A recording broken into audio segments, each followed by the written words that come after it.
gamers all around the world. Today we are reviewing the biggest patch, I think, to date. This is the June 2022 poop release notes. This patch is supposed to be coming with Season 2, I'm pretty sure, and Season 2 should be in July. So right now it's Season 1 ranked letter. This is for most likely Season 2. Now, this is a huge patch, so I'm gonna try to keep this video under 3 hours. That's how big the patch is, but let's get into it. New features. Now this is the best part of the patch, okay? And I'm glad this is listed as first. Player color picker. Players can choose a color or have a color randomly assigned at the start of the match. To see the chosen color in game requires the player colors option to be set to unique. The best change, dude. I thought they'll add it only for custom games. They're adding it for single player skirmish, multiplayer skirmish, unranked automatch, and ranked automatch. So not only you can pick it in custom games, you can pick it in fucking ladder ranked. Hell yeah, brother. That's what I'm talking about. Love that. That's the best change. Thanks for watching. I'll see you next time. Who cares about the other changes? Hotkeys. Based on your feedback, we've continued to refine hotkeys to ensure you're able to customize. Okay, customization. I don't care about that. I'm not going to change anything, so whatever. You can see here if you want. Pause the video, read it. I don't care, personally. War and conflicts, yada yada. Map preference system. For some time, we've heard the community request for a way to give players a say over the maps they play in quick and ranked multiplayer matches. With this update, we're adding our first version of map preference system that will give you influence over the maps that you will encounter in ladder play. You can learn more about this system here. So basically what the system is, what is this? Okay, fuck that, I'm not gonna click it. Basically what the system is, you can't veto maps where you never get them, but you can downvote them so you get them way less. Like way less. Okay, so yeah, apparently there's more details, but that's pretty much what it is, like TLDR. Okay, way less copium. I mean, I hope so. I mean, dude, in last 2 days, out of 8 games, I've played Hill and Dale 7 times, so can't do worse than that. Other features introducing the brand new map, the Pit. All missions of single player campaigns are now unlocked from the start. Poggers. A new panoramic camera option in settings allows for even greater zoom, so you can zoom out further. Poggers for that. Known issues. So these are like the, I guess the outside of the game changes that are coming. Again, the color change, amazing. This is huge, okay, for team games. Landmark victories require destroying the landmarks of players who crash, surrendered, or quit. Wait, what? Okay, that's not what I thought. I thought there was another change with team games. Am I wrong? With team games and landmarks? Wasn't there a change? There are known issues.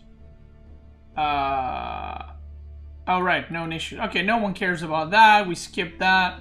Bug fixes and balance updates. Okay, like I'm not gonna read through these. Berkshire Palace landmark cannot be selected with keep shortcuts. Like I don't care. It's just like hotkey stuff, whatever. Like whatever. Event queue notifications. Oh yeah, so basically what they're doing is they're reducing a number of pings that are happening when you're getting attacked, and they're increasing the minimum, basically like a cooldown on pings. So if you get attacked in the west, it's not going to ping constantly, it's going to ping, and then every 15 seconds it's going to ping again if you get attacked. So basically that there's, because now when you play late game, there's a point where there's like 7 pings going on at the same time, and it's very hard to see like what's actually happening. And if your ally gets attacked, the ping will be blue. So, I mean, that's pretty cool, right? Now, let's start with an actual changes, balance changes. Oh boy, I kind of read through these a little bit, not too much. Melee versus Siege rework. We wanted to add more strategic considerations to army positioning around Siege while increasing realism in the interaction between Siege and non-Siege units. To accomplish this, we've made all units except villagers use their normal weapons versus Siege units. This means that the Night Charge will be a powerful option versus Siege if there aren't nearby spearmen to brace. Units not using torches means they will have to get closer to their targets, so it's easier to block them and protect the siege. Of course, we still want there to be multiple counterplay options. Siege weapons, to get the balance correct with this feature, we've done a large rebalancing pass to reduce the health of siege weapons and make some units like horsemen remain strong counters by giving their melee attacks bonus damage for siege units. So basically, siege, when you attack siege with melee, there's no more torches that they come out, except unless they're villagers, they will use their normal attacks. Units that attack with melee weapon no longer switch to torches.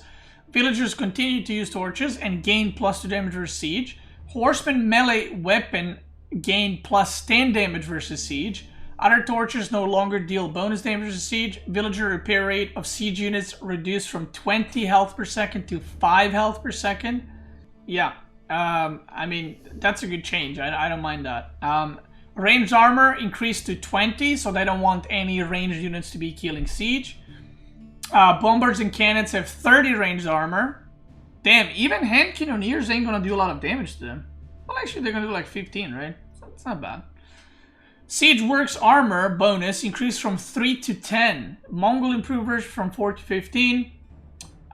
Reduced the height of trebuchets and defensive cannon projectile trajectories to make them easier to read. Now, the siege repair thing, I don't mind it. I think it's also ridiculous if like you have villagers repairing and like the units are attacking it. But this is something that I was always against, and that is the infamous double nerf. So not only they nerf something, but they're like, you know, let's nerf it, but let's also ruin it. You know what I mean? So not only they have made, by the way, the difference, I'll tell you how this interaction works, because I've seen some of the GIFs and videos like a couple of weeks ago. Torches have higher range. So imagine torches having like 3 range or whatever, I don't know what the range is. But this change makes it so you basically have to be in melee to attack it. Now, while that's in a way good for siege, it's also bad because the auto attacks are gonna fucking shit through the siege really fast, like charge attacks like they mentioned. So siege actually, from what I've seen like a few weeks ago, died way faster to auto attack, like to normal attacks, than to actual torches. So not only that, the health gets nerfed from repair. Not only that, they're also nerfing all siege health. And that's what I don't like. If they did one of these or even 2 of these changes, that's fine. But they're nerfing it so bad that it's like, why? Why can't we do step-by-step basis?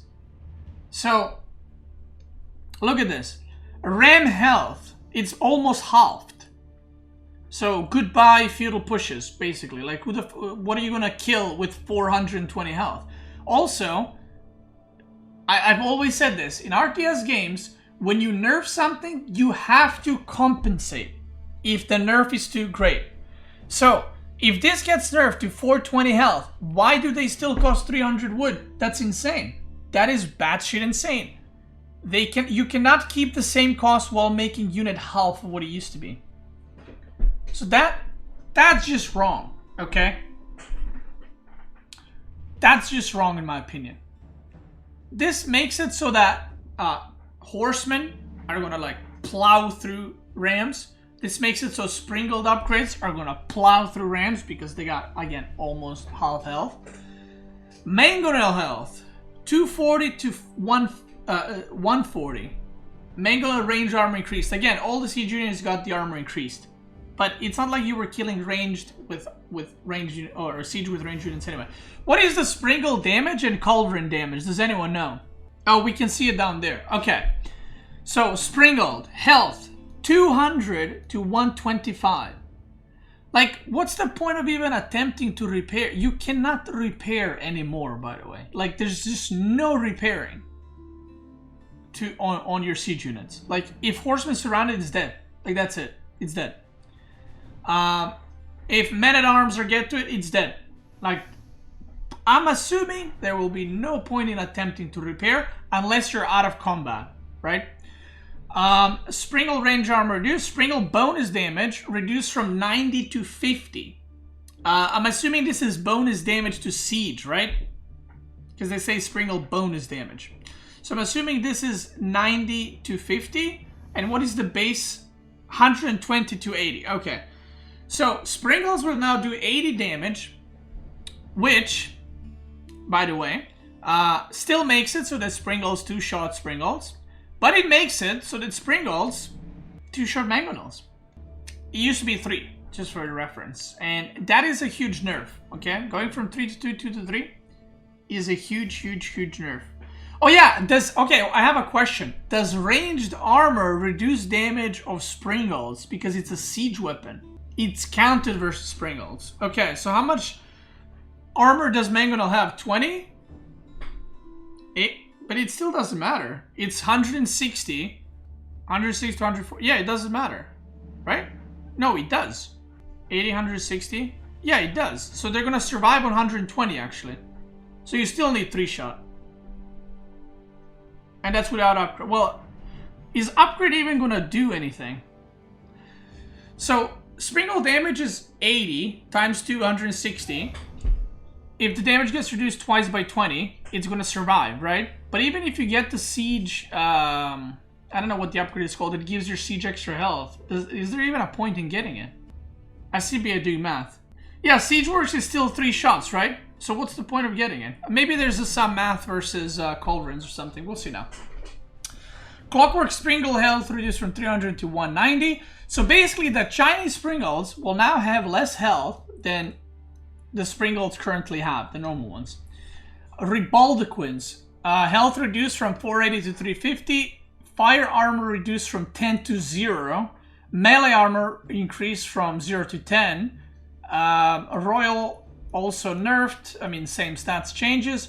Culverins. Health reduced from 400 to 220. Armor, same thing. Culverin damage increased from 75 to 85. Culverin bonus damage reduced from 200 to 100. So Culverins now do 185 damage, right?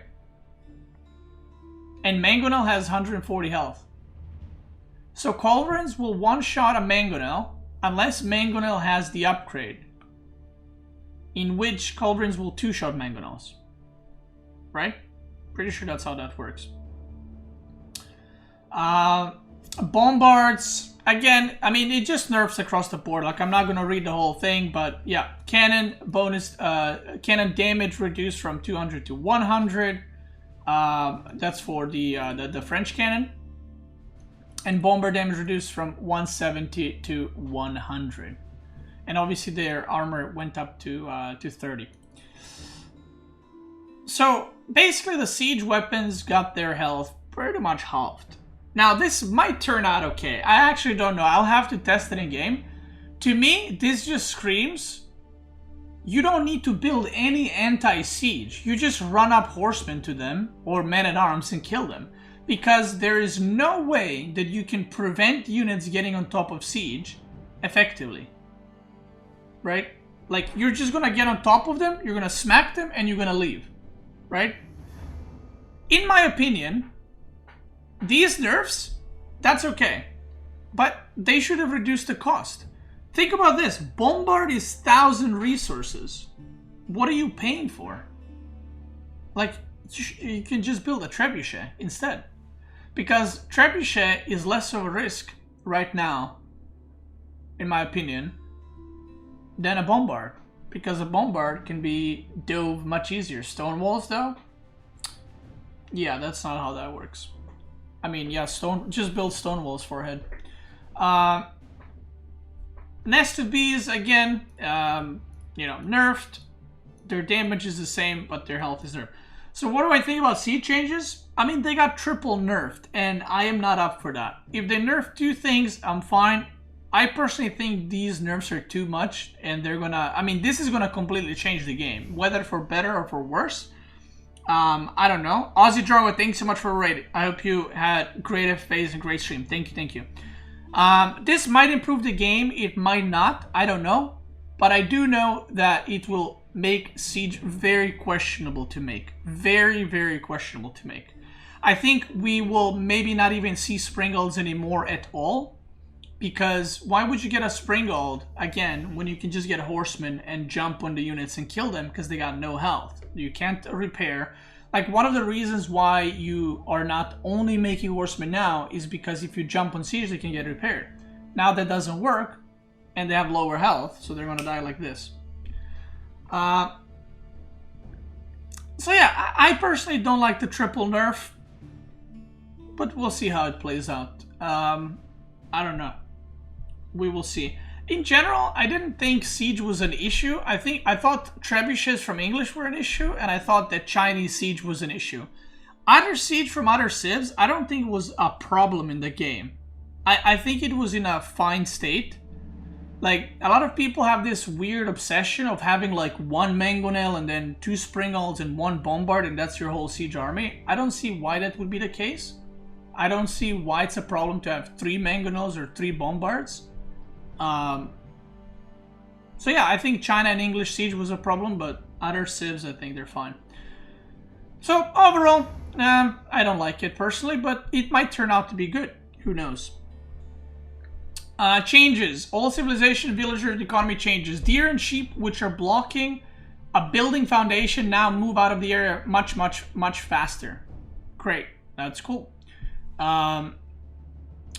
Trade ships no longer return additional gold. Instead, they return plus 100% of the trade value as wood. Effectively meaning they get the same amount of wood and gold. Is that a nerf or a buff? I don't even know. I've done water trade not many games. Let's put it that way. It's a nerf? Okay. Trade ship is buff? Okay, cool. Shore fish and river fish occupy a smaller impasse, reducing the likelihood of unintended stomping when placing docks. What does that mean? They take up less space so that you can fit like docks between them? I'm assuming. Wait, I can fit you guys. Hold on. Twitch chat, you're alive.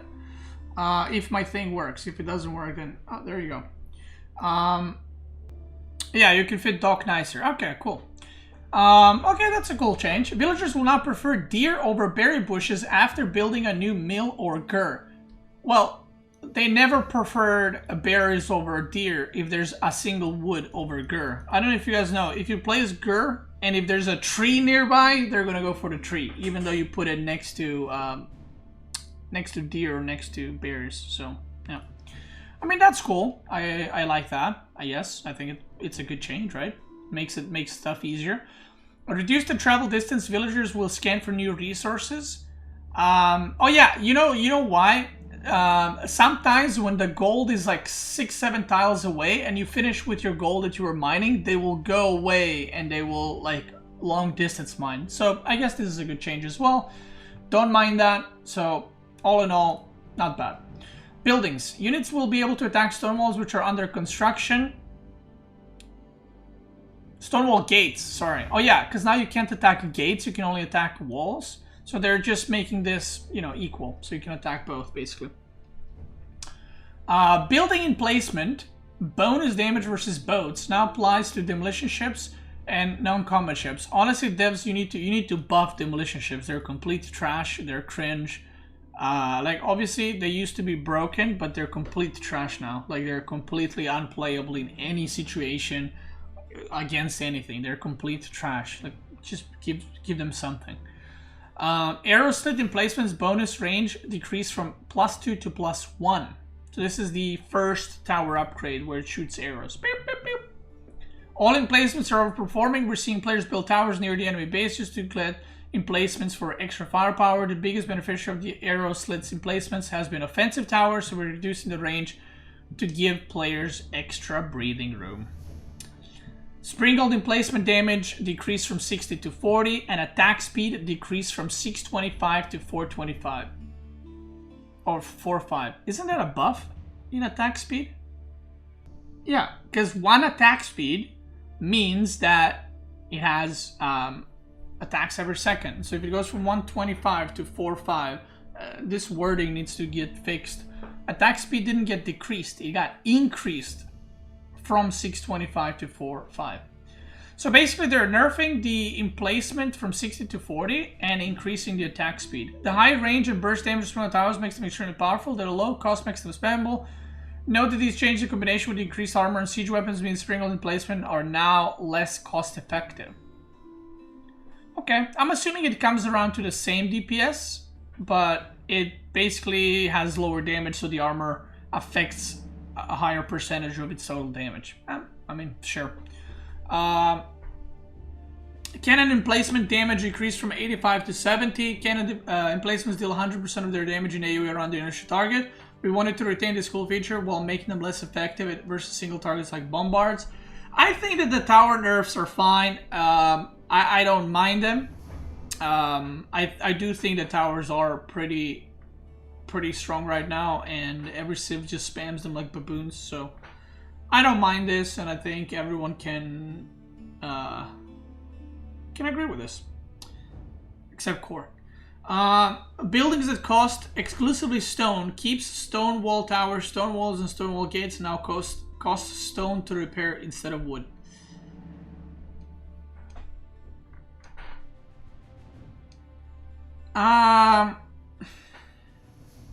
One resource per second. Does anyone know how many resources do you need to fully repair a keep? Is it one resource per second per worker? Yeah, I don't know about this. Okay, is there any point repairing your keeps? Like, is it not better to just let it die? Because I don't know the exact number, but repairing buildings takes a long fucking time. So, what's the point of wasting running time of a villager at night mining resources to repair for God knows how long and then use stone? Isn't it also harder to kill keeps? Yeah, you would think so, but how is it hard to kill a keep with a trebuchet? It's very easy. Yeah, I don't know about this. This is something that AOE2 players have been pushing for quite a while.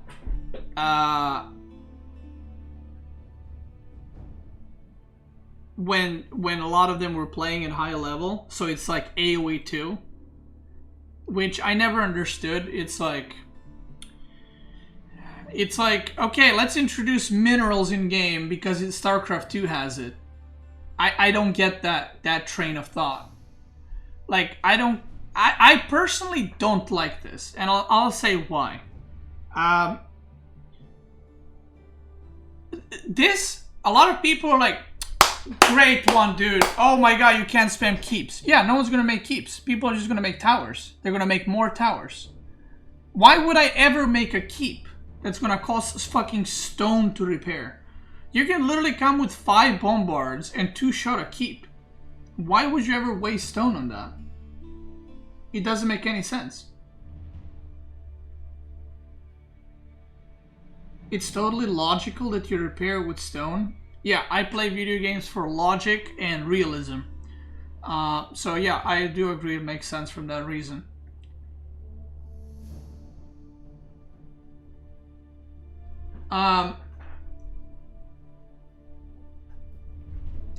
I personally don't like this. Like, a lot of people say like, oh, you can repair keep forever. Do you know how expensive it is to keep repairing your keep while 3 trebuchets are attacking it? You need a lot of resources to repair. So it's not like it's free, right? Yeah, it costs wood, but it's not free. You're losing like 10-15 workers repairing the keep, and then you're losing 10-15 workers on wood, like gathering resources to repair the keep.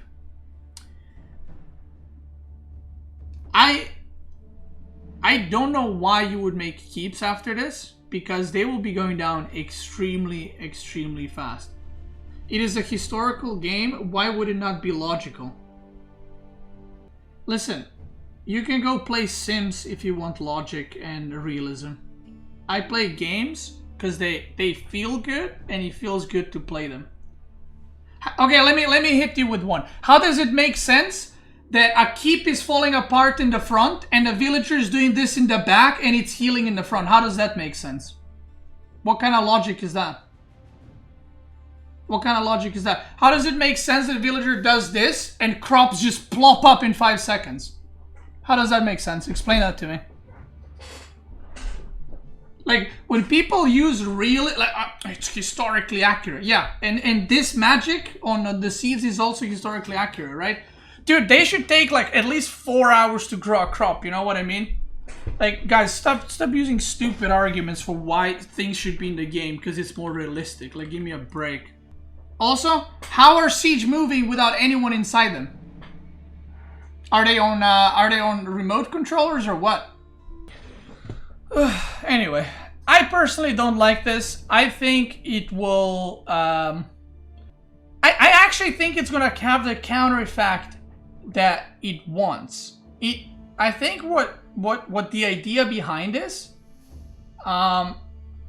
is we'll make it like this so that when you make a keep, it's an investment, right? And then you can't repair it. Right? I mean, I think that's the idea behind this, right? So the placing a keep is very important and yada yada. You know what I'm thinking? Why would I place a keep when I can place a stone wall? Why would I place a keep when I can place a tower with bombarding placement that's gonna do the same job? It's gonna block that part of the map. If it gets killed, it gets killed. I'll build another one, right? Keep is basically gonna be like a huge target that once you eliminate, you fucked your opponent. I personally don't like this. I know a lot of people will, and this is going to get a lot of positives. I don't like it. There's also not enough stone on the map for you to actually repair keeps. And the siege damage does way too much damage to structures for this to ever come into play, in my opinion. I might be wrong. Maybe this is going to be a great change. Who knows? We'll see. And by the way, all these things that you're seeing here, right?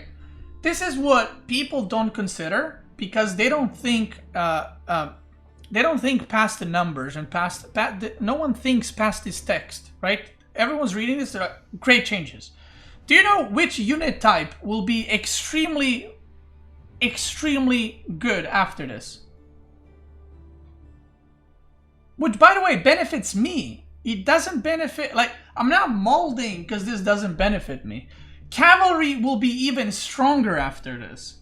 My playstyle is mass cavalry. My playstyle is cavalry harassment. Cavalry will be even stronger. Why? It fucking craps on siege. There's no keeps. There's no boiling oil. They're gonna shit on the towers. The only thing you gotta do is you gotta break a wall for the cavalry to ride in, right? And all these changes on paper sound great.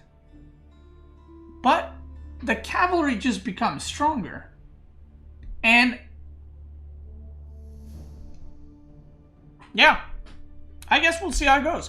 So by the way, don't misunderstand me. Like, I'm not molding or I'm not mad because it ruins my gameplay. It doesn't. If anything, this is good for me. Like, especially in the recent turns, I've played very harass oriented, and this is going to make it extremely hard to defend. Maybe that's a good thing. I don't know. I would have to play and actually know. But this is going to be basically just mass raiding harassment everywhere. Which, in my opinion, takes away the strategy and the choices and puts it onto APM. Whoever's playing faster, that's better. Nothing else matters.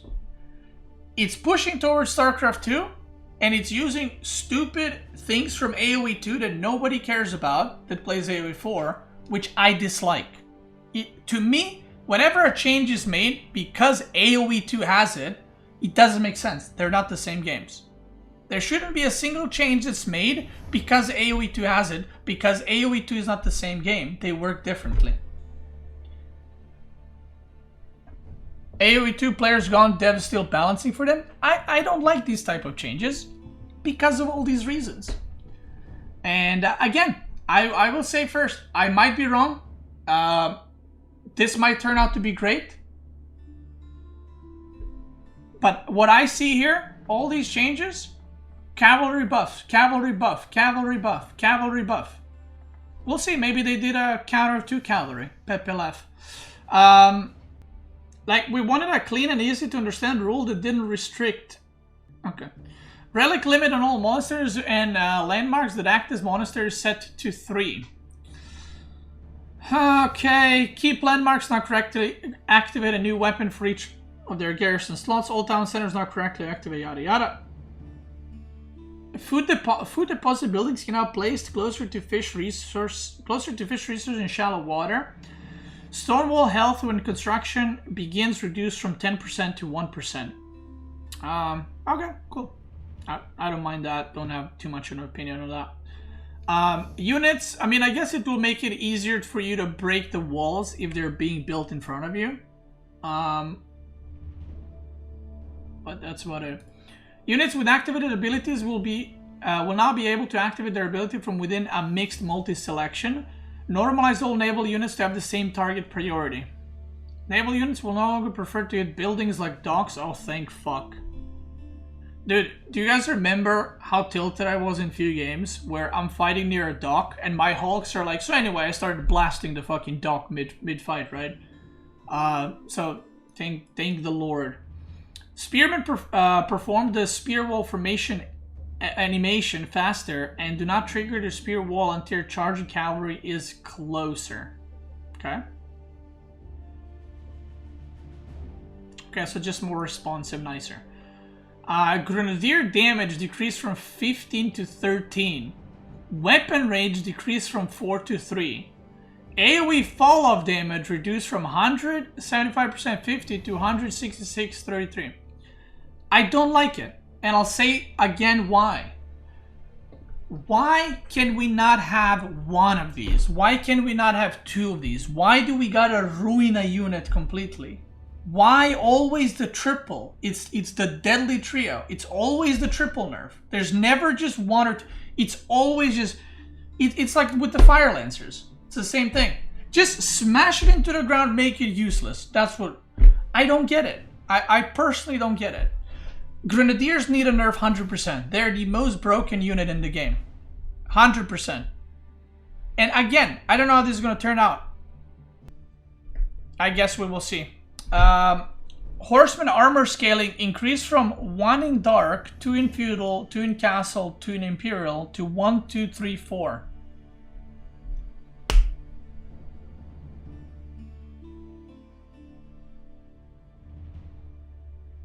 Alright. So anyway, I started making horsemen, right? And this is what I mean with people not understanding the outcome of certain changes. Like, you know what would be the cherry on the top? If they nerfed spearmen. If they nerfed spearmen and then nerfed the siege and buffed the horsemen. You can't go worse than that.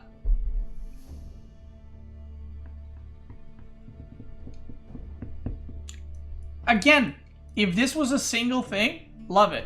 But considering the siege was nerfed and all the stuff I read about, I don't know. 4 armor. Like, listen, I'm going to say something that a lot of people are going to be like, oh, what?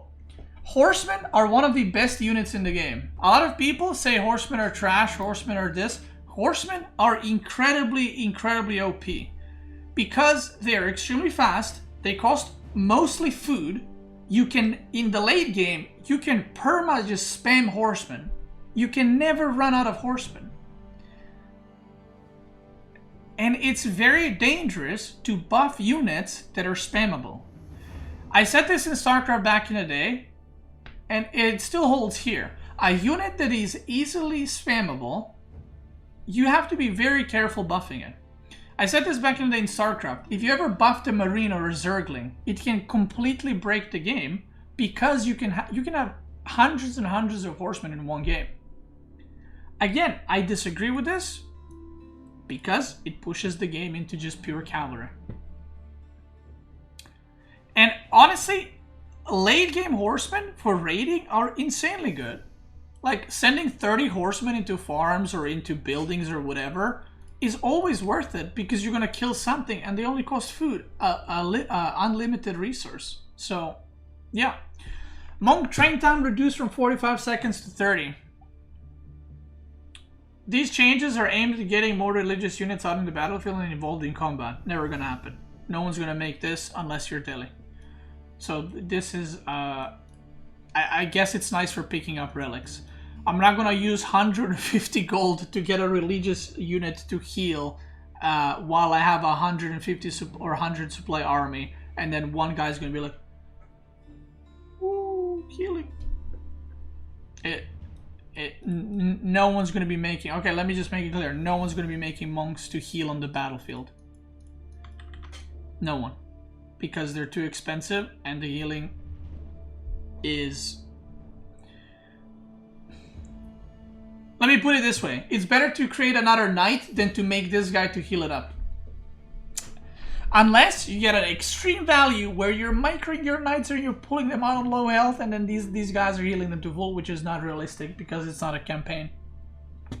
I mean, this change, whatever. Fixed an issue where units using attack move wouldn't prioritize defensive landmarks. Okay. Transfer ship help text updated. Okay. Okay, this is the one that I was saying about that it's really big for team games. Landmark victory conditioning team games updated so that players will only be eliminated when all allied landmarks are destroyed. I think this is a great change. Okay, you gotta give credit where credit's due. I think this is a great change. And basically now if you play a 4v4, if your landmarks get sniped, you still play until all your allies get eliminated. Which I think it's great. I think it's going to reduce a lot of the molding about Fire Lancers sniping your landmarks, because team games will just be more enjoyable and better, and sniping the landmarks won't be as big of a deal anymore. So thumbs up for this change. Slow down projectile speed of cannons, culverins, and hand cannon slits so the projectiles can be seen with the human eye. Okay. Herbal medicine technology reduced from 350 to 275 gold, and research time from 60 to 45. Delhi Sultan version increased from 180 to 225. Okay. Again, no one's gonna. I don't think anyone's gonna be actively going for these unless some super specific situation. Might be wrong. Siege engineering technology research time reduced from 60 to 45 seconds. As a path to utilize this technology is long in the early game. In some cases, the window of opportunity was closed before ramps could be utilized. Well, now it's closed because they have half health. So, it's closed before it even started. Professional scouts, drop carcass command can now be queued before holding a carcass. Interesting. Fixed an issue where unit attack wouldn't prioritize defensive landmarks. Didn't I just read this? Didn't I just read this somewhere? Yeah, I did. It's right here. Next. Okay. Now, civilization specific. Oh boy. Am I ready? Dude, I might need bleach for my eyes. After what I just saw, I might need bleach for my eyes. Abbasid. Mill influence range increase +1 tile to allow for easy connections to House of Wisdom. Love that. Love that. No complaints. Great. We started off great. We started off great. Camel Barding has been renamed to Camel Rider Barding. Dude, that's big. Oh my god, that's big. That's a great change. 2 great changes in a row. Wow. Wow, 2 out of 2, guys. Spice Roads technology now correctly increases trade ship gold income by 30%. 3 out of 3. Love it. Love it. Great. That's great changes. Love it. Traders and trade ships will now correctly return 25%. 4 out of 4, boys. Let's go. We're on a roll. Preservation of knowledge technology no longer applies twice to tech research in House of Wisdom. Bug fix. 5 out of 5. Hey. Field constructed Mongols and Spring Elves now have the correct hotkeys in the construction. 6 out of 6. Oh my god. Camel archers can now be selected with 7 out of 7. Can we get an 8 out of 8? Incendiary arrow visual is no longer lost when composite bow is researched. That is huge. That is huge. Oh my god.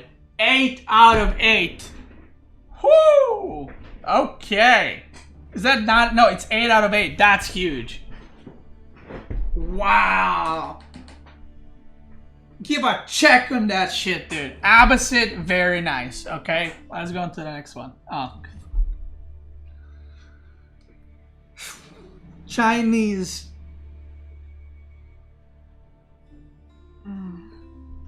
Let me drink coffee a little bit. Let me caffeine hit me up. Let's just skip, guys. Anyway, let's go into Delhi. Let's keep the roll going, okay? Delhi, Sultan, Imperial Age Tech Multiplier reduced from 15 to 12. 9, that's 9 out of 9, guys. That is huge. That is a great buff for Delhi. That is great. Love it. Love it. When toggling the Palace of Sultan landmarks automatic elephant production, elephants in queue will be correctly cancelled. Bruh, 10 out of 10. He was saying this patch is shit. Wow. Wow. Technology research adjustments, boiling oil. Boom, nerfed. Hell yeah, brother. Sure. I mean, already, I don't know about that one. It already took like 400 years to research, but sure. All-seeing eye. Nerfing scholars. Hell yeah, brother. Swiftness increased from 270 to 450. Hell yeah, brother. I'm assuming that's also scholars. Fuck scholars. Professional scouts increased from 210 to 262. Okay, that's cringe. I give that a cringe. Survival techniques decreased from 225 to 135. Man, they're trying to get survival techniques in there so hard. But it just like... Herbal medicine increased from 180 to 225. Love that. Love that. Fuck scholars. I know what's coming though. I've seen it. The History Academy landmark no longer generates food while under construction. See, that's a nerf for a landmark that's dog shit. So I'm not sure if that's actually a... I'm not sure if that's a good change, because it was already terrible. So now it's like... It's more terrible. Textiles technology now increases food produced by History Academy. Wow. Tower Elephant ranged units are now properly affected by all damage upgrade. Like, you know why this doesn't make sense, this academy? The other landmark gives you an elephant every like minute and a little bit. An elephant costs 1,000 resources, which is 600 gold and 400 wood. Why would you build a landmark that gives you just food when this one gives you food and gold? You know? Tower Elephant range units are now properly affected by all damage upgrades.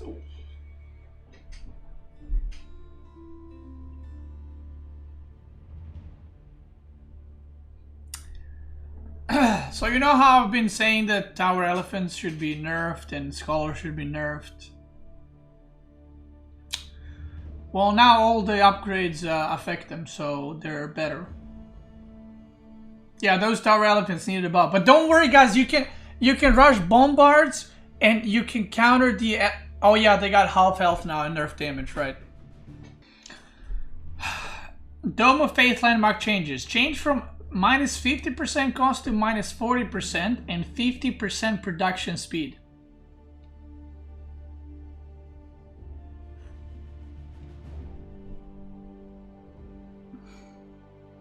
I don't feel well. I don't feel well. It's a nerf? Bruh, am I the only one that's extremely confused by this wording? Plus 50% production speed means it's 50% faster. Okay, so it goes from 30 seconds to 45. How much is it now? It's 45 seconds now. Now you can make scholars in 22.5 seconds. What are you guys saying? That's a buff. What do you mean? These changes keep Dome of Fate at the same power in spite of the new decreased... I'm confused. Okay, so this is either half production time and it costs like 90 gold, or it costs less gold and it's higher production time. It's 90 gold, 45 seconds. Okay, so this is just a nerf. Okay, fuck Delhi. Let's go, baby. Fuck Delhi.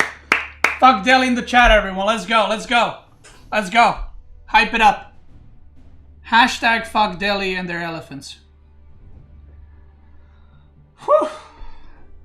Alright. Oh, fuck. I don't wanna... Guys, can we just skip this?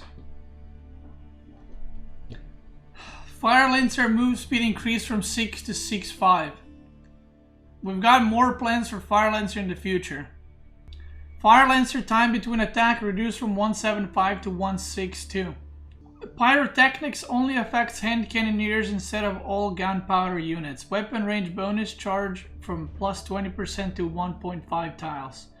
Total cost reduced from 1,000 to 500 resources. Reload drills attack speed increased from 25 to 33%? Is that the bombard thing? Okay. The Fire Lancer thing, no comment. This, I will say I hate this change, and I'm going to tell you why. I think it would be... China Siege needs a nerf, 100%. It would have been better if they made the HP of Chinese Siege the same as every other siege. Or maybe nerf it more. This removes the identity of a civ, in my opinion. And this makes all the civs linear. I have said this to developers 3 or 4 times already. I said, I am worried that we're moving into a linear spot where every civ is exactly the same. The only thing that changes is, oh, this guy has a bonus on this guy has a bonus of that. And I've given examples of this, and then I see a change like this. Chinese signature is their siege. Is their siege OP? Yeah, it's busted as fuck. What they could have done, they could have reduced the damage of siege from China, or health, and then still give them the range, right? So they're still like known for their gunpowder. But instead, they're making it very close to the other civs. Very close. Like, this is negligible. Like what? Their hand cannoneers get range. Poggers! Who the fuck makes hand cannoneers with China? You make grenadiers anyway. I don't like this. I don't like it. I don't like it. I don't like it at all. I don't like it. This is making the game... A lot of these changes, I'll tell you what it is. They're making the game like AOE2, where let's have every civ exactly the same, except this one is going to have plus 3 damage, and this one is going to have, it's going to cost 2 less resources. Oh, but this one creates their scholars 8 seconds faster. Oh, but this one has a cost increase of 10. Who gives a fuck? They're all boring. Those things are all boring, and they're not fun, and they're not interactive. I want the civs to feel different. I don't want a civ to be worse version of the other civ. I don't like this because of design reasons, not for balance. Balance wise, this is great because it nerfs Chinese Siege that needs a nerf. Design wise, I think this is a terrible choice. In my opinion, this is a terrible choice, and it's a slippery slope that we've been going in the last 2 patches. I'm going to try to remember which ones I pointed out to the devs specifically, but this change exactly does what I feared it will do, aka move all the civs towards the same path, works the same, it's just a tiny bit different. And I personally hate it. I don't like it. I don't like it. I think it's a bad change. 100% China needs a nerf on Siege. 100% this ain't it. Don't like that. Granary Costs reduced from 250 to 150 wood. 250 is a very high cost to ask when farm transitions are being made. This lower cost is also more commensurate with a 10% increase. I disagree with this. I mean, it's a buff, but I disagree with it. China gets bonus resources. So it costing 250 is not that big of a deal. But it's a buff to Chinese, so sure. I think they do need a buff somewhere, especially after this. Barbican of the Sun landmark changes. Now has the possibility to purchase sprinkle and cannon emplacements. These changes will give the landmark better late game scaling. I think this is great, but this also makes the Barbican of the Sun fucking batshit insane. Because now it's basically a keep, right? Like, it's basically a keep that you have to upgrade, right? But it is a keep.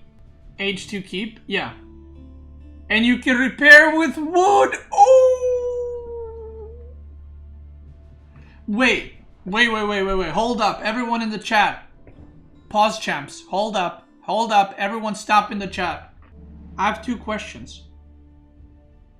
How can you create a building with food and gold and no building materials? And second, Beastyqt of the Sun is made out of stone. Now, I play my games for realism and historic accuracy. Why doesn't it cost stone to repair? I don't know. I feel like my in-game immersion just kind of dropped off by quite a bit. If I see Beastyqt and they're repairing, I'll be like, where are they mining the stone? You know what I mean? Where are they getting the stone for the repairs? Just saying, it's hella confusing. Is built out of gold. Oh, so it costs gold to repair. Right? Because it uses gold, so it costs gold to repair. I think that makes sense. Or maybe it should cost food to repair because it costs food to build, right? Because I'm just following the same pattern, right? Because I want to be historically accurate. Because keeps are made out of stone and they cost stone to repair, right? Okay, makes sense, right? So landmarks should cost food and gold to repair.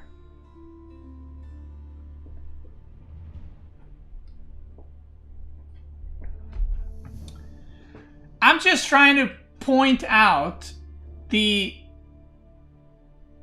irony in making keeps cost fucking stone to repair while we literally have an age 2 keep that can be upgraded and it costs wood. And wood is not even a part of its creation. How does that make sense? No longer provides damage bonus. Great Wall Gatehouse. That is the Imperial 8 landmark that gives you bonus health to your walls. Or buildings or something. No longer provides damage bonuses to units locally around landmark. What? Wait, what? This gave damage to your units?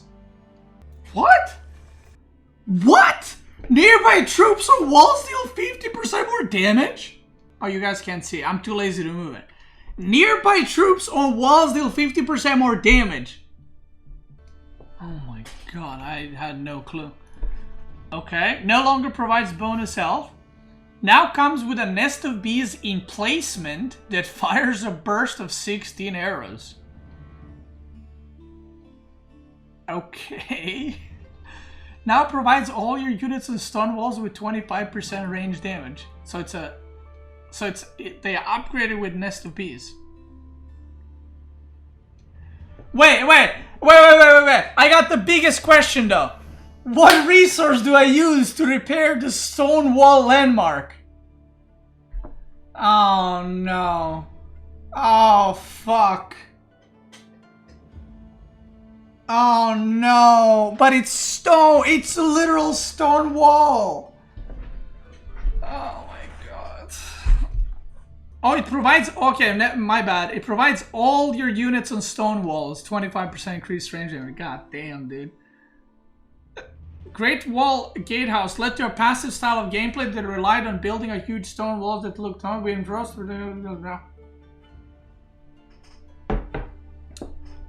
I find this funny as well. We've refocused the gameplay around making the placements of the buildings impactful, encouraging combat on and around walls. So you're encouraging me to make walls.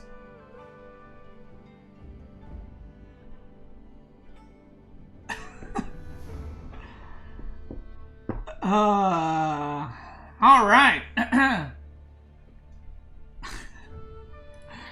Spirit Way landmark changes. Spirit Way landmark no longer reduces the cost of dynasty units and stable archer ranges on the landmark. Spirit Way landmark now houses dynasty technologies that can be researched from minus 50% cost and 100% research speed. When a dynasty unit dies, nearby units will receive 20% attack speed and plus 20 health over 10 seconds. Is this is this supposed to be a buff or a nerf? I can't tell.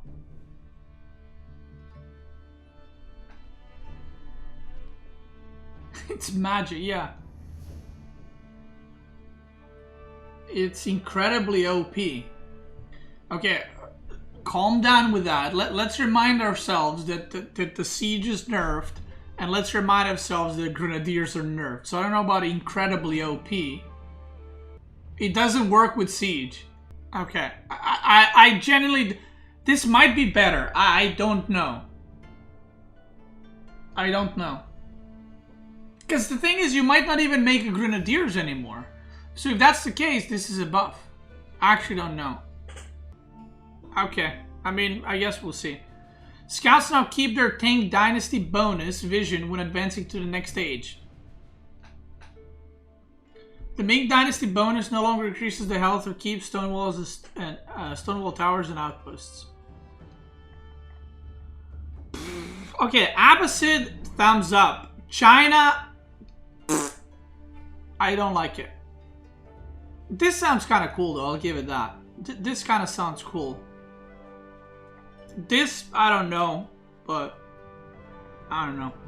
Delhi sounds, Delhi changes, thumbs up, love it. Well, I don't love this, this is awful. Tower elephants need to be nerfed. They are broken. And scholars are broken too. Alright, English. English naval civilization bonus and unique technology swapped. So basically, if you guys don't know, their unique upgrade is to get 10% reduced cost on ships. And their civilization bonus is their ships have +1 range. So what they did is they swapped them around. So now civilization bonus is to have 10% cheaper ships. And you have to research the +1 range, which I actually think makes sense, and I like that. Thumbs up. English now has a global discount. Yep, there we go. To enable units of 10%. So, yeah, I think this is good. Vingard Palace Landmark has 2 new production options. Vingard Raiders spawn an army of 3 knights and 3 horsemen. Vingard Rangers spawn an army of 3 hand cannoneers and 3 crossbowmen. Wait, can you still make the one that's in now? Wait, can you still make the 1 trap, 1 spearman? Yes? So they just added options? But no one's gonna make these. Actually, maybe you will. I can see, like, if you're fighting and there's no... I mean, hey, there's not gonna be any keeps on the map, so actually you don't need trebs. That's a 5-head. You don't need trebs anymore, because what are you gonna treb down? You just need an army. Yeah, you make like 1 treb to kill a keep. That's the funny part. Like, I'm not even memeing. You don't need multiple trebs or multiple bombers to kill a keep. You just need 1. Right? Because they're not gonna repair it. It costs fucking stone. Abbey of Kings. Radius increased from 625 to 75. The increased radius makes it easier to fit an army around this building, as well as making it easier to benefit boats. See, I didn't even know that Abbey of the Memes works on boats. But I guess that's cool. We've seen more play from Abbey of the Memes, but... Okay, I have a hot idea. I think the only defensive structure landmarks that are good in the game, out of all of them, are Barbican of the Sun and Elsbech Palace, because it reduces the damage of building stakes, so it makes sense. Berkshire, White Tower, Kremlin are and that Rus defensive tower are all trash. Red Palace, even Red Palace I feel like is pretty trash. It's the best one regarding DPS, but it's trash. Because it's basically a keep. Oh wait! But now it costs wood to repair! Wait! That means that all the keep landmarks got buffed. That's crazy. Do you think developers were considering that when they did the changes? Alright, I mean, yeah, whatever. Great changes to English. French, Royal Institute discount increased from 20 to 30%.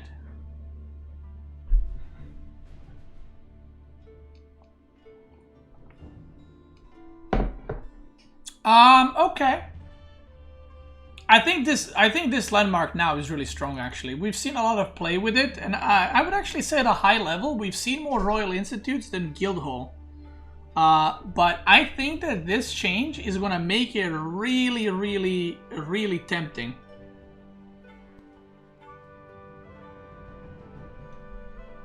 So, yeah. Okay. I don't think you're gonna be seeing a lot of Guildhall at a high level, by the way. I think, yeah, they're doing all the changes to force fights, yeah. Red Palace default weapons decrease from 3 to 2 arbalest. We want the main power of the Red Palace to come from adding units to activate its powerful garrison weapons. This allows for more counterplay if you kill nearby villagers, attack when the enemy is not a part of the map. Okay. Chamber of Commerce was giving no bonus to trade value. It now gives the proper 30%. Wow. Wow, everyone. Any French traders in the chat? That's huge. Oh, oui. Oh, oui. Oh la la. Big. French trade ship bonus changed from plus 30% gold to 20% all resource on trades. That's crazy. I mean, okay, yeah, sure, cool, neutral, whatever. HRE, the Regnitz Cathedral landmark now provides plus 100% gold from all captured relics instead of 200% from 2 relics. Wait, how much do relics in HRE give now? They give 300 gold per relic, right? So now they're gonna give 200 gold per relic. A normal civ makes 100 gold per relic. Wait, now every relic gives... Wait, that's insane. Wait, that's a buff. You can get to 1,000 gold a minute if you have 5 relics? Only if you get 3, it's not... Well, if you don't get 3 relics as HRE, you failed at a civ and you should probably just play English or French. Boom. There it is, I said it. Real Chads get 5 relics. Wait, it's not 1.2k with 5. It's 1,000. What do you mean? Wait, how is it 600? Are you guys Pepegas? How are you doing 1.2k math? 200 gold per relic times 5 is 1,000. There's a limit? What? Bruh, it says from all captured relics. We want HRE to engage with their mechanics together. What do you mean? But it says from all captured relics. Does not matter where you stored them. I know! I'm not the one confused about that. You guys are being Pepegas. I'm right. Of course I'm right. I'm an HRE master, brother. Guys, listen. Let me dent it down, okay? You get 100% bonus gold from a relic as HRE, okay? Now you get 100 gold as other civs. With HRE, you get 200 gold per relic. And it doesn't matter where you put it. Okay, you can put it up your ass. You can put it in a tower, in a keep, in a fucking cathedral. It's still gonna give you 200. 6? Okay, but I'm talking about maps that have 5 relics. I'm not talking about maps that have 6. I'm talking about maps that have 5 relics. With 6, it's 1.2k. Yes, that's correct. With 5, that's 1,000. Jesus Christ. Well, what about Nomad where there's 11 relics? It's not 1k. Yeah, it's not. No fucking shit. HRE prelates will also inspire units when they start healing. Okay, this is huge. This is huge. This is huge. This is huge. They heal while inspiring. Wow. Inspired warriors. Does anyone use that? I feel like that's Omega copium trash. Minework Palace. Landmark discount and research from 30 to 40%. Oh, that's huge. Oh my god, guys, that's so big. I'm never gonna make it still because it's trash. Akim Chapel Landmark now accepts... Oh, there it is. There it is. Confirmed I'm never gonna make it. Akim Chapel now acts as a drop-off. Come on. There's no competition, dude. Minework Palace is still trash. Unless you go for the burger all in. No need for mill. Wait, can you upgrade the economic upgrades in Aachen Chapel now? Okay, that's trash. Okay, I take it all back. I take it all back. Minework Palace is still dog shit though. And I'm never gonna make it. Fix the whoa, it's gross. Okay. A bug where dark and feudal age prelates were only healing 3.5 instead of intended 7. That's gross. That's gross. I don't know what to tell you. I'm appalled. This is disgusting. I cannot believe that bug existed. Disgusting. Disgusting. Revolting. Ugh. Okay, I think that HRE is actually a really good civ now. No Kappa. I think it's a really good civ now. I think this is... We are very close to HRE OP. Very close. We might be there. Very close. Do you know what the thing about HRE is? Let me tell you something. No, let me tell you something. HRE will continue getting buffed and will continue getting buffs until it's completely broken and like remember when Delhi was broken where it was permabanned? That will be HRE one day. You know why? Because for the same reason why Delhi was broken, it's because noobs didn't know how to play it. And noobs don't know how to play HRE, okay? So the issue is noobs don't know how to play HRE, so they keep buffing it. But at pro level, it's gonna be OP. But the noobs are still gonna complain, right? And it's gonna keep getting buffed. And we had the same issue with Delhi. Delhi was OP because noobs didn't know how to play it even when it was OP. And at the top level, it was broken as hell. That's the issue. I'm telling you, this is very close to OP. Very, very close to OP. The gold thing is insane. I mean, I like it. I don't know. It might seem small, but a lot of small makes a big cock, so... I don't know. Mongols. On Monday. Mangudai time between attacks reduced from 138 to 125.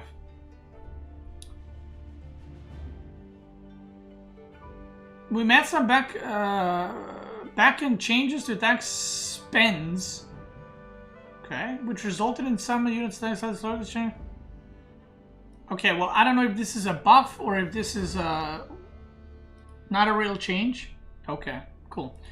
Traction trebuchet unit in previous. Okay, never mind. Improved economy technologies. Bonus of the improved economic technologies increased from 5% to 7.5%. Okay, so that's still trash. Just for the reference, the economic upgrades that you get in Feudal, Castle, and Imperial are 15%, but they're more like 8 to 9% in real values.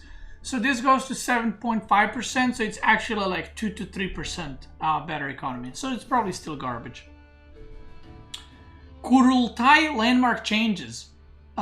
Radius increased from 4 to 7.5 tiles. Healing effect no longer required a count to be present. Okay, this is an interesting change. This is an interesting change, and I like that. Because this landmark, you know why it's trash right now? Is because Khan needs to be there. That's why it's trash. This makes it very nice. Oh, but this is only healing effect, so you still don't get the damage effect. Okay, I don't like that. I think it should give the damage effect as well. It should give damage effect as well, for sure. Okay, well, whatever. It's still a buff. I like it. Mongols now have access to geometry and geometry improved technologies. What is geometry? Does that give reload speed? Reload speed? Trap damage? Lord knows they need it and they're trash. Yeah, to destroy those keeps, right? Back pastures and barracks now have the same health as their unpacked versions. Poggers. And now have the access to geometry. Okay, this just says the same thing twice. Okay. I mean, okay. Rus. Horse archer time between attacks reduced from 265 to 21. Okay, so this is the same as Mangudai. Is this an actual... It's the same numbers, right? Like they're just fixing the whatever. It's no change, okay. Spaskaya Tower landmark now unlocks the building of stone walls. No! No! The Civ identity! Terrible change. Okay, tell me now, why are they wood walls better? Terrible change, terrible change. What did I say? What did I say literally 10 minutes ago? They're moving all the civs towards the same direction. What did I say? What did I say? You have to go Imperial to get it? Yeah, now. Okay, now. Wait for 6 months and this is gonna be free in Feudal. I guarantee you. Just wait 6 months and see it's gonna be a thing with Rus in a normal gameplay. 100%. Okay, so that's a good question. Because they don't have stone walls, does it cost wood or stone to repair stone walls? I hate this change. I hate it. I hate it. I hate it. I hate it. Kremlin landmark changes. Influence range increased from 4 to 8. Default weapon range increased from 6 to 8. Garrison range increased from 6 to 8. These changes should allow for more flexible placement to get Kremlin in a good position. No, it's trash. It's trash. The other landmark is way better. It's too good. It's like top 3 landmark in the game. No one's gonna make Kremlin. It sucks. I might rush people with it, but it sucks. For the memes, of course. This is trash. Like, it's just trash. That's it. Like, there's no reason why you would ever make this. You know what a good suggestion is? Let me give you a good suggestion. You guys ready? Make it so that it gives 30% wood instead of 20% like the wooden tower. Now you're making me interested. Okay? I'm like, okay. 30% compared to 20. I like that. What is this? It's just a tower. It's a feudal tower. It's like Barbican, but worse. Lothian attack ships retain their +8 damage, okay. Or Lothian ships were scaled to different sizes. They're all normalized. This guy right here, that's my boy. That's my boy. This guy is the smartest guy on this thread. 100%. This guy knows what he's doing. This guy plays games for fun. Love that guy. That's the biggest change, actually. I don't know, guys. I don't know what your opinion is. TLDR, okay? This is a massive fucking patch. Massive patch. TLDR. Any change that removes Civ identity, terrible. Terrible, terrible, terrible. Siege nerfs, I don't know how they're gonna play out. I think Siege together with Keeps might be good. I don't know. I'll have to play. But this is pushing the game into APM. Into APM, APM, APM. And takes away from strategic and micro options. And it's more units everywhere. Is that good? It might be. It might not. I don't know. I personally am worried about it. I'll say it as it is. Keep costing stone, I think, is a bad idea. In my opinion. I don't know. I got mixed feelings about the patch, to be honest. And this might not be final, by the way. Sometimes they make more changes. But I'm not overall, I'm not a fan. So we'll see. Anyway, if you guys are watching on YouTube, thank you so much for watching. Let me know what you think. And if there's another update, which I'm assuming there will be because they always release the patch notes and then they adjust some things. So I'm sure they're going to do that because this is a fucking massive patch and there's no way all this is going to come out. Maybe they're going to add more stuff. Who knows? But yeah, this should be coming out in July, I would assume, with Season 2. So yeah, thank you for watching. If you're watching on YouTube, Twitch gamers, let's keep going.